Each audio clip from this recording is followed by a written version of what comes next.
Hi, everybody. This is Lena. Um, I wanted to talk to you tonight a little bit about the story, The Jackrabbit Factor. And this is a book by Leslie Householder.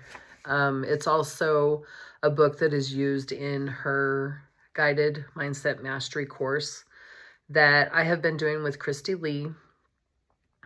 And I've been trying to help it focus on my weight loss. Well, there's a section in the guided mindset mastery that really hit me this last week. And I want to read to you a little bit of that section of this book. So, just to tell you a little bit about the Jackrabbit Factor, this is about a guy that seems to fail at everything he does in life, and he can't figure out why he is failing. He fails at trying to support his family. He tries every gimmick out there to try to support his family.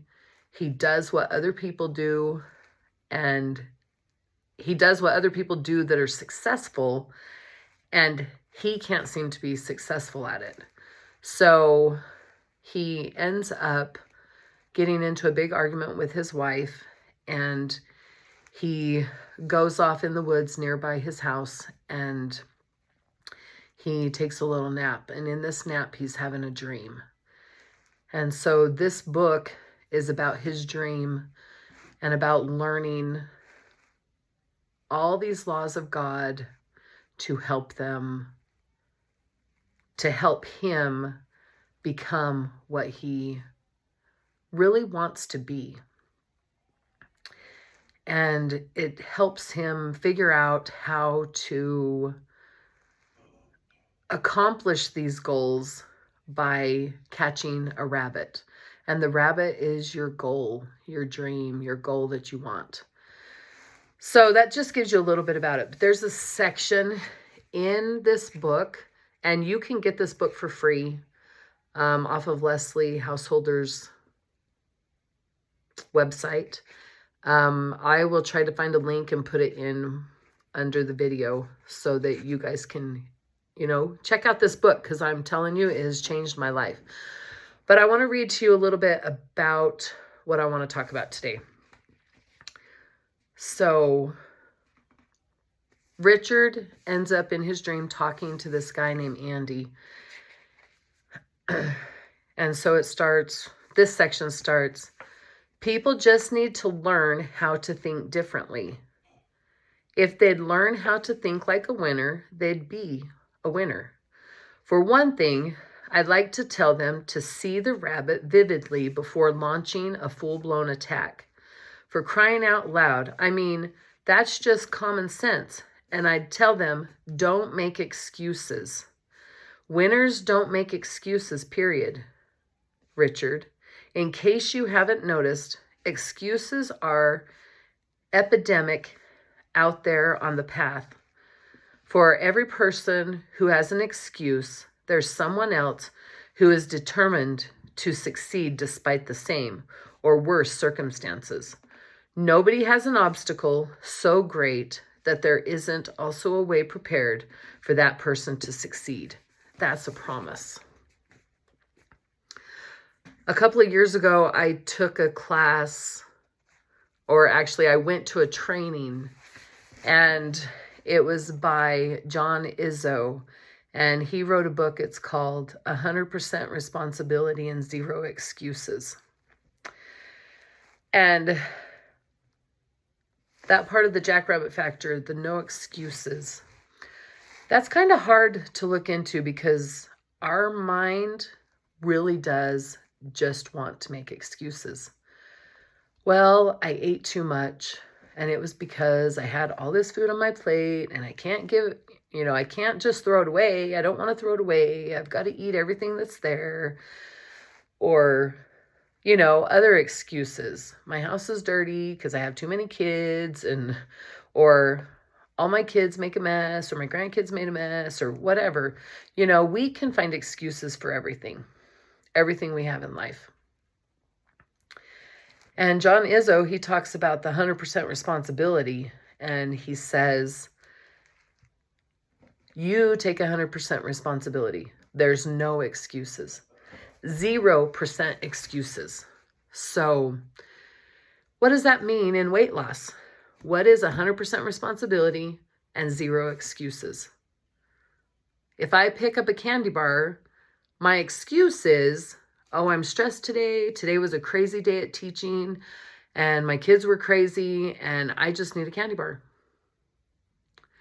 And I need a candy bar because that's what's going to solve my problem, or that's what's going to, I don't know, make me feel better, or you eat a tub of ice cream because you feel better. You watch the Hallmark movies, and what do when the girl gets upset? They give her a big old cupcake, big one, or they give her a tub of ice cream, or, we feed all of our excuses, all of our problems. We feed them. We feed them, or we drink them with soda, or, whatever it is. But what happens if you take 100% responsibility? What happens if you do that? What if you say at the end of the day, I'm a school teacher, so if my kids were crazy today, what if I say, I want a candy bar because I want a candy bar? Not because my kids were crazy and I've had a stressful day and, all these different things that we can say to be excuses. What if I take those excuses away? What's the reason for that candy bar? And by the way, my candy bar would not be chocolate because I don't eat chocolate. And I'll tell that story probably another day. But, what do you do when you drop all those excuses? In the Jackrabbit Factor, it said, don't make excuses. Winners don't make excuses. Winners just do it. So I've been thinking about that. And I've actually thought about that a lot over the years. And I've been coming up with a few excuses of my own. But I'm working on, one of my sparks this week is to work on not making excuses for the food that I put into my body. I have choices to make. I can eat my fruits and vegetables, or I can eat that candy bar. Which one's going to serve me? And I think that's something that I need to think about. What is going to serve me this time? How did my week go? My father-in-law was in the hospital until Thursday, and we got him home. There's been a few stressful things of having him home, but I'm glad he's home, and I'm glad that he's doing as well as he is, and I hope that he continues to do as well as he is. And the no sugar thing has actually been doing pretty good. I will say I did not succeed yesterday. Today I did. I could have bought a Meg's cupcake or cookie, and I chose not to. So I was proud of myself for that. Pat myself on the back for that one. But yesterday I didn't. I walked into my boss's office and he had a payday candy bar. Just a little mini one. And I ate it. But I thought about it before I ate it, and I didn't make an excuse to why I was eating it. I said I wanted to eat that, so I ate it. So the no sugar thing is going to be a very long work in progress. And, that's okay, because I'm 49, and I'm pretty sure my family probably gave me sugar when I was a baby. So I'm pretty sure I've probably had sugar for close to 49 years. So I don't know how old I was when they started feeding me sugar, but I'm pretty sure they probably did it way before I turned 1. So for 49 years, I've been eating sugar. And so that's going to take a little bit of time to, fix that goal or make that goal. But that's the thing. I've also thought about perfection. And sometimes it's okay to not be perfect. And I think we as people don't want to not be perfect. In our mind, we think we have to do everything in a perfect way.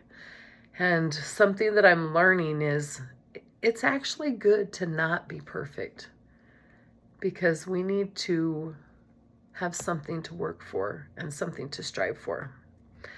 And we need to stretch ourselves and try to be a little better. And it's okay to fail.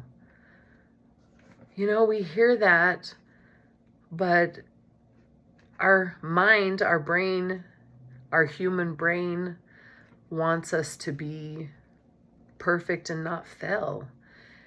And I'm slowly learning how to not do that, how to not be perfect, and how to learn from my failures.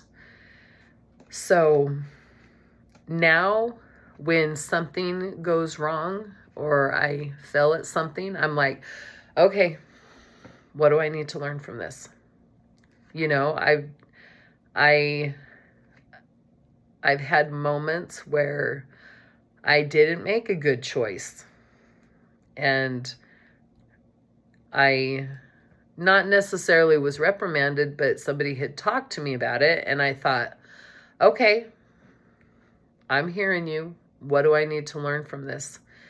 What do I need to learn, and how can I use this issue to make me better?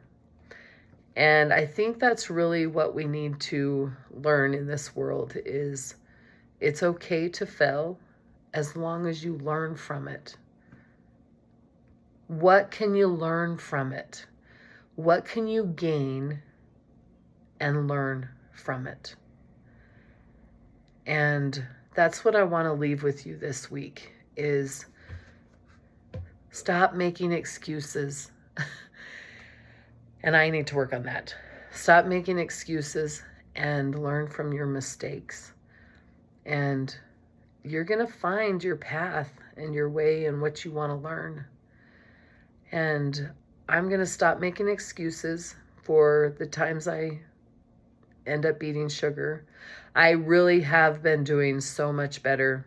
There were so many days I walked away from sugar. So many days.